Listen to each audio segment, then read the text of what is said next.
शिक्षकों का आज धरने का 70 दिन बीत गया है, लेकिन यह सरकार पिछड़े वर्ग समाज के साथ बहुत कुठाराघात कर रही है। जैसा कि आप लोगों को मालूम है कि ओबीसी चयनित शिक्षक लगातार यहाँ मध्य प्रदेश की राजधानी भोपाल में डीपीआई पर धरने पर बैठे हुए हैं। इन्होंने क्रमिक भूख हड़ताल भी की, आमरण अनशन भी किया, लेकिन यह सरकार आज तक इन पिछड़े वर्ग के बच्चों की ओर ध्यान नहीं दे पाई है। तो मैं शिवराज सरकार से यह पूछना चाहता हूं कि आखिर पिछड़े वर्ग समाज से इतनी बड़ी दुश्मनी क्यों, जबकि आपको पिछड़ा वर्ग समाज ही मुख्यमंत्री के पद तक पहुंचाता है। अभी आप जैसे जगह जगह आप पोस्टर बैनर लगा रहे हैं कि पिछड़ा वर्ग को हमने मतलब बहुत कुछ दे दिया है, 27% रिजर्वेशन दे दिया है। इन लोगों की जो नियुक्ति हुई थी और जो पब्लिश हुआ था तो 27% रिजर्वेशन के साथ इन लोगों की नियुक्ति निकाली गई थी। लेकिन आज सरकार की क्या मजबूरी है कि इन पिछड़े वर्ग के बच्चों के साथ न्याय नहीं कर रही है। तो ये लोग पूरी गर्मी का सीजन यहीं पर धरने पर निकाल दिए हैं। सबकी ज्वाइनिंग दे दी है, एलाइड वालों की ज्वाइनिंग दे दी और सह विषय वालों को भी ज्वाइनिंग दे दी और जनरल वालों को भी ज्वाइनिंग नहीं दी, एसटी एससी वालों की ज्वाइनिंग दे दी। लेकिन सरकार ऐसा क्यों कर रही है कि ओबीसी के जो चयनित शिक्षक हैं उनकी नियुक्ति क्यों नहीं दे पा रही है? यह बहुत बड़ा एक प्रश्न चिन्ह है। तो शिवराज सरकार को यह चीज सोचना चाहिए कि आप पिछड़े वर्ग के मुख्यमंत्री आते हैं, पिछड़े वर्ग समाज से मुख्यमंत्री हैं।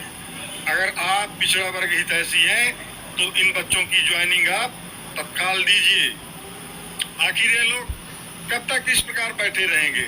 आज ये जहाँ तक समाज में जाते हैं, रिश्तेदारियों में जाते हैं तो इनका मजाक उड़ाया जाता है कि आप लोग झूठ बोल रहे थे। तो इस प्रकार से इनको बहुत गिल्टी भी फील होती है। तो सरकार से मेरी यही अपील है कि अगर आप यह बोल रहे हैं कि हमने ओबीसी को 27% रिजर्वेशन दे दिया है, तो इन शिक्षकों की आप भर्ती क्यों नहीं कर पा रहे हैं? जबकि इन शिक्षकों की जब जो विज्ञापन निकला था तो ऑलरेडी 27% रिजर्वेशन के साथ निकला था, लेकिन सरकार अपने वादे के मुताबिक मुकर रही है। तो मेरी सरकार से यही अपील है कि इन पिछड़े वर्ग बच्चों के साथ अन्याय अत्याचार ना करे, इनको ज्वाइनिंग दे। इनके अभिभावक जो माता पिता हैं वो काफी परेशान हैं। बहुत सारी महिलाएं ऐसी हैं जो अपने छोटे छोटे बच्चों को घर में छोड़कर आती हैं। तो कम से कम इनके दुख दर्द को आप समझिए। जी मैडम, आप बोलिए। सर, मैं होशंगाबाद से हूँ। मैं प्राइवेट स्कूल में जॉब करती हूँ अपने परिवार की ज़रूरतों को पूरी करने के लिए, अपने बेटे को अच्छी शिक्षा, अच्छा खाना देने के लिए। लेकिन मामा जी हमें इस लायक ही नहीं समझ रहे हैं। अभी तक हमें नियुक्ति नहीं दी। 10 साल में तो भर्ती निकाली है और 4 साल नियुक्ति की रास्ता देखते हो गए। अब हमारी सहन शक्ति जवाब दे गई है। या तो मामा जी हमें नियुक्ति दें या इच्छा मृत्यु दें।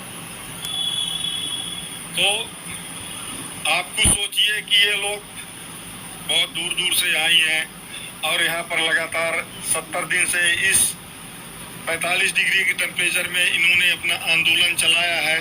तो आखिर सरकार की क्या मजबूरी है और इनको नियुक्ति क्यों नहीं दे रही है? जबकि इनका सरकार ने वेरिफिकेशन भी करा लिया है, चॉइस फिलिंग भी करा ली है, लेकिन इनकी नियुक्ति नहीं दे रही है।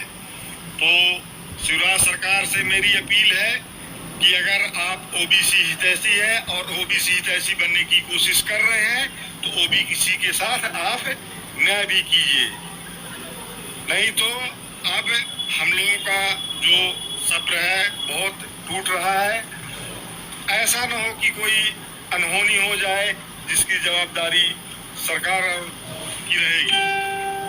तो जितना जल्द से जल्द हो सके इन ओबीसी चयनित शिक्षकों को नियुक्ति दें।